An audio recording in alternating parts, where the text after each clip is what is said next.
Hello, I'm Charles from Charles in Photography. Today we're going to be talking about using the user presets in Adobe Lightroom. Now, it doesn't matter if you're using the subscription-based Adobe Lightroom Classic, the cloud-based Lightroom, or if you've actually got an older version of Lightroom, whether it be Lightroom 5, Lightroom 6, or Lightroom 7. These are standalone programs. Adobe Lightroom Classic, the subscription-based, Adobe actually changed their formula for user presets. So they use a new extension. I'm just saying this because at the end of the video when I show you, you'll actually be able to download two types of presets. One for all the users that are using a previous version of Lightroom, and the other if you're using the subscription-based or the cloud-based version of Lightroom. You can use the newer presets. They are both the same presets, just designed for the different versions of Lightroom. Now, you might ask, why use a preset?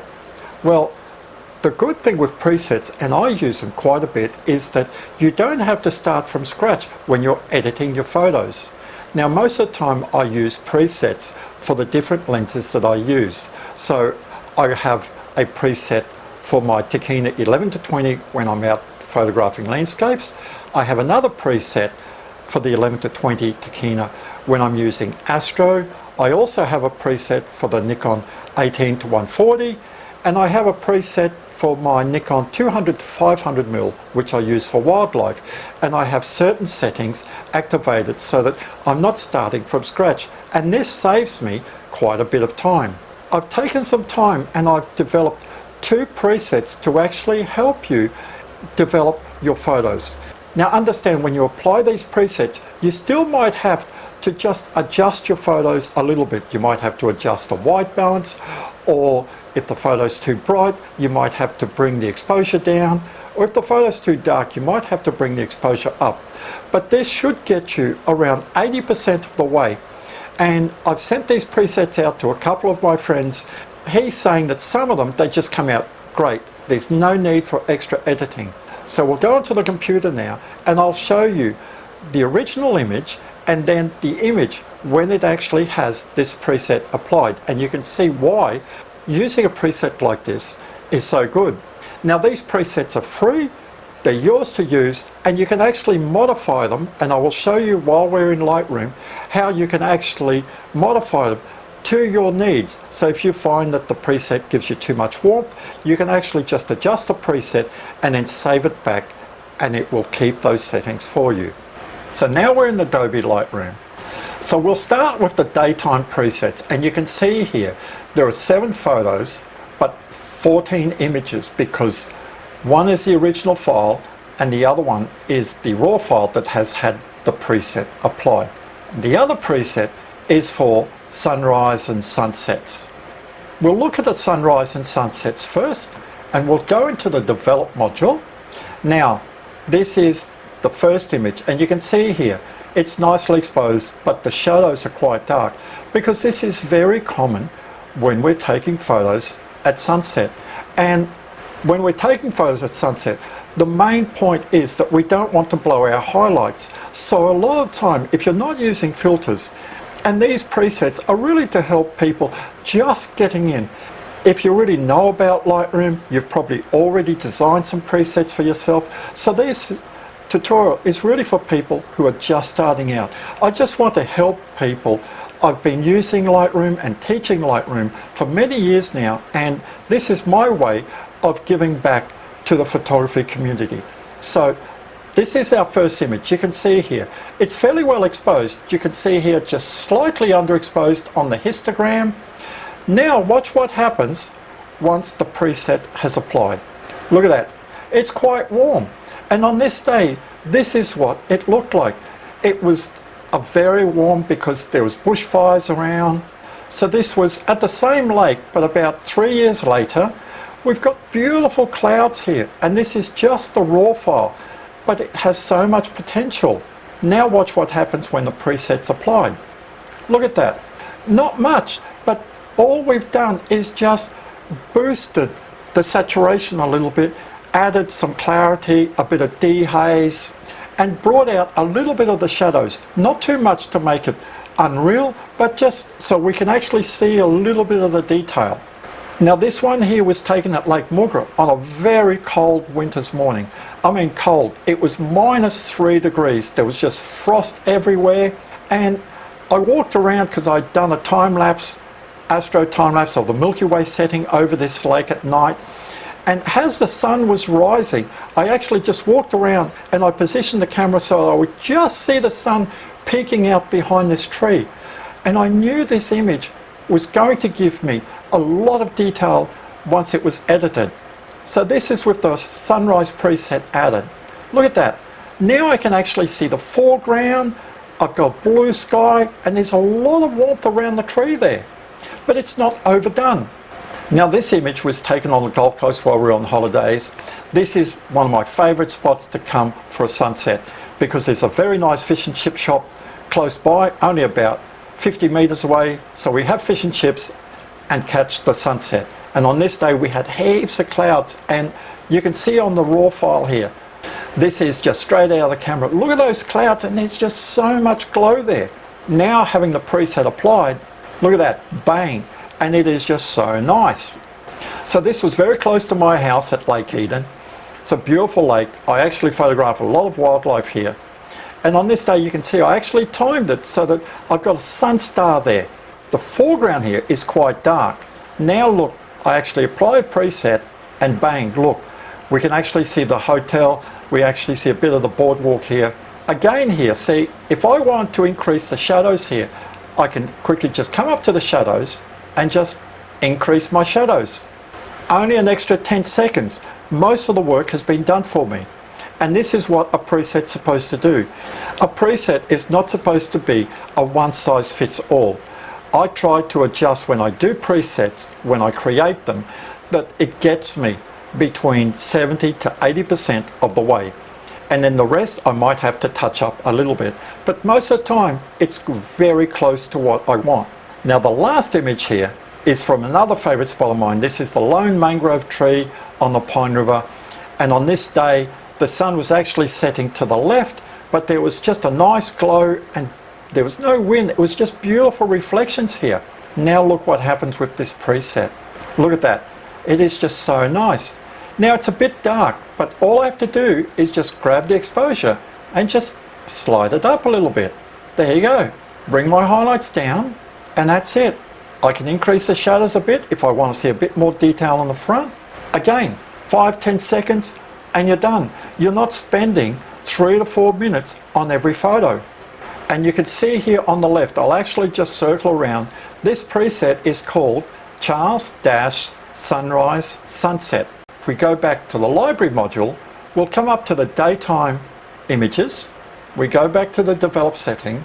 Now these ones, the preset is slightly different because I didn't want too much warmth, because during the daytime we don't have as much warmth as at sunrise and sunset, but I still wanted a little bit of warmth. And you will see in these images that on some of them it's quite warm, but on some of them it's just about right. When this happens, then all that means is that you just bring your white balance down. If the image is too warm, you just reduce the warmth on your image and you're there. Like this first image. Now this was taken many years ago with my first digital SLR, a Nikon D70S 6 megapixel camera. This is like a historical area, mining area in North Queensland. I just loved like the dead palm tree here with the shack at the back. Now look what happens when we put the preset in. Wow, you can see it's just slightly warm. So all I have to do in my white balance is just reduce the white balance a little bit. That's it. I can see the blues here a little bit strong. I can just go to the hue saturation slider, grab the saturation, click on it, and I can just go up to the sky here and just desaturate the blue a little bit. That's it. Another just 10 seconds and we're done. Now, this was on the Gold Coast, quite a few years ago now. We'd had an invite and we were able to stay here. I forget what it's called. It's a big golf course and there's a beautiful hotel there. I got up very early in the morning, before people are around, and I just want some nice reflections of this hotel here. But you can see the foreground is actually quite dark. Now we apply the preset, and look at that. I don't need to touch it at all. The only thing that I would have to do is just crop. You can see right on the bottom left there, there's just a little piece of rock. This is actually like a little footpath that actually takes you to this island. That's all I would need to do, just to crop that. So all I'd need is just bring the crop tool, crop it in, click done, saved. How easy is that? The next image here, this is a historical little hut out in the scenic rim. Beautiful place. I've been coming here photographing this hut since 2013, so like 11 years. It's just a beautiful place. Actually, sorry, 8 years. But look at that. But the problem here is we've got a lot of shadows on this hut, but the overall image is very well exposed. Now I just apply the preset. Look at that. Beautiful golden glow because this was late in the afternoon.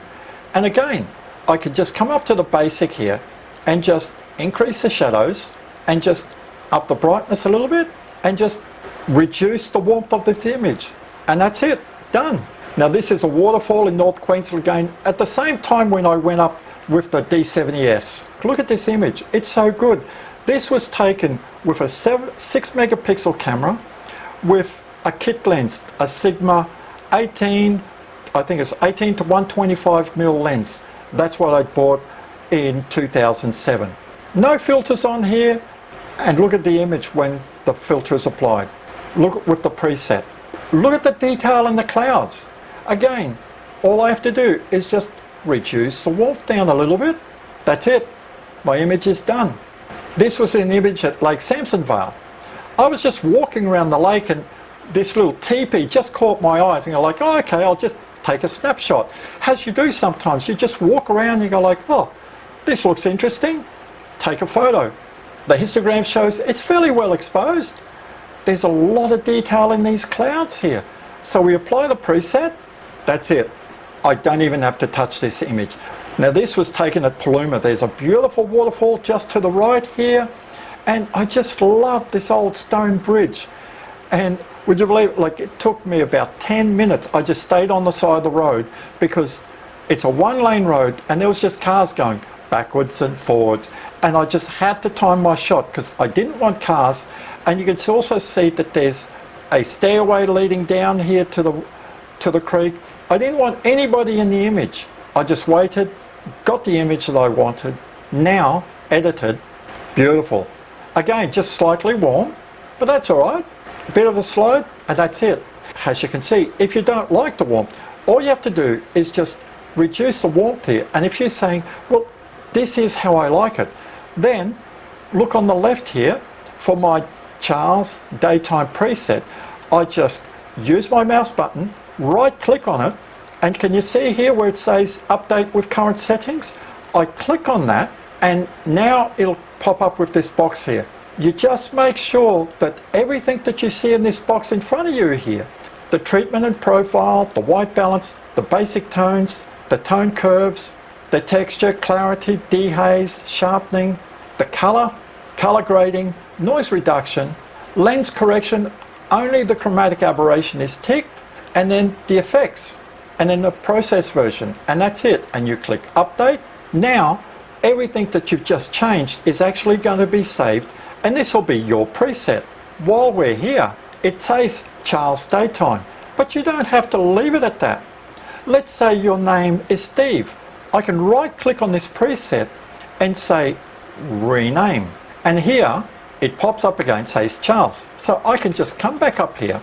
If my name's Steve, that's it. I call it Steve. If my name is Cindy, I click Cindy and I click OK. Now the preset shows Cindy Daytime. Whatever your name is, you can actually rename it for your purpose. I live in Brisbane, so this is the Mount Cootha, and now with the preset applied, look at that.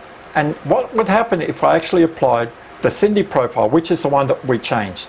So now you can see it's just a little bit less warm. If we go back to the previous version, just a little bit warmer there. And in the description below, I've actually put a link to my website, to the web page where I show these presets being used, and also how you can actually download these presets for your own use. And if you just follow the instruction in the install text file, it's very easy to install these, whether it's in Adobe Lightroom Classic, the subscription-based version, or your older-based version. But I will quickly show you now on the internet this web page and actually how to actually download these presets. So this is the web page that the link takes you to, and you can see here, so these are the sunrise, sunsets, and if you just slide along you can actually see exactly the same, and this gives you a very good idea of what the preset does to your image. And they're all there, all the images that you just saw in the video. So if you just scroll down you'll actually see them all. The sunrise, sunsets are at the start, and the daytime images are further down the bottom. If we keep scrolling down towards the bottom of the page, here's the instructions. Custom user presets download links. And it says, for Lightroom subscription-based users, create a folder, download the 3 files shown here, and all you have to do is just right click, and I use a Windows computer, so you just right click and say save link as. But the idea is that you actually create a folder. You can put it on your desktop. I've actually got a folder on one of my hard drives with all my computer programs, and in there I've got a folder with all the graphic programs. So everything that has to do with Lightroom, I have a folder just for Lightroom. So you can easily do that, and you just download each file. You can see there's a Charles Sunrise Sunset preset, the Charles Daytime preset, plus the how to install these presets link. This is just a text file so that you can read it through in your own time. And the second one here, this is for the Lightroom 6 version or earlier. So any Lightroom program that is not the subscription-based version, these presets are for you. So the same thing again, you just create a folder, download the presets and the install file, and just read the installation file properly, because these presets have to be moved into the Lightroom directory where Lightroom sits. The others, they don't. Lightroom will actually link to them wherever they are on your computer. This is the only main difference. So this is how you download these presets. So I hope this video has shown you how easy it is to actually design user presets and to use them, and why it is so good to have custom presets built so that you can actually save time when you're editing. It's great going out taking photos, but believe me, even for me, I find it takes me so much time sometimes to edit photos. I have to sit down here and go through. If I do wildlife, photographing birds, I might take 150 photos, and if I'd have to go through each photo and start from scratch, I would be there for hours. But using my wildlife preset, I just click on it and it gets me so close. Yes, sometimes they're a bit overexposed and some are a bit underexposed, but it still gets me around 70 to 80% of the way, and then I can just touch up a little bit. This way I can actually see which photos are worth editing, keep moving on, or saying, nah, not worth the time, delete the photo. So if this has helped you, give me a thumbs up. This is Charles for Charles in Photography. See you next time.